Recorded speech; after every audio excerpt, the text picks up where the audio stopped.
Grabe bata oh. Tingnan yung bata guys. Sa anong oras na ngayon? Mga 12 na ngayon. Tingnan yung bata, hindi mainita no. Oh. Ang ganda ng araw. Oh. Grabe bata. Grabe ang init. Magpakasin sa 7-Eleven. Nilakad lang niya, layo dito eh. Sa Pasig mga isang oras lang siguro para maabot ang 7-Eleven para makakasin lang. Inutusan siya kasi ng tatay niya para lang maka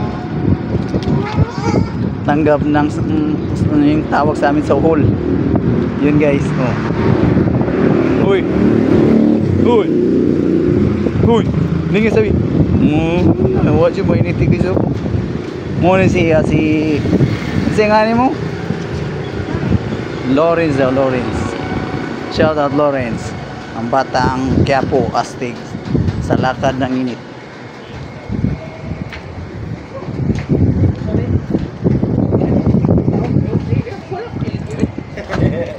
Bata gila.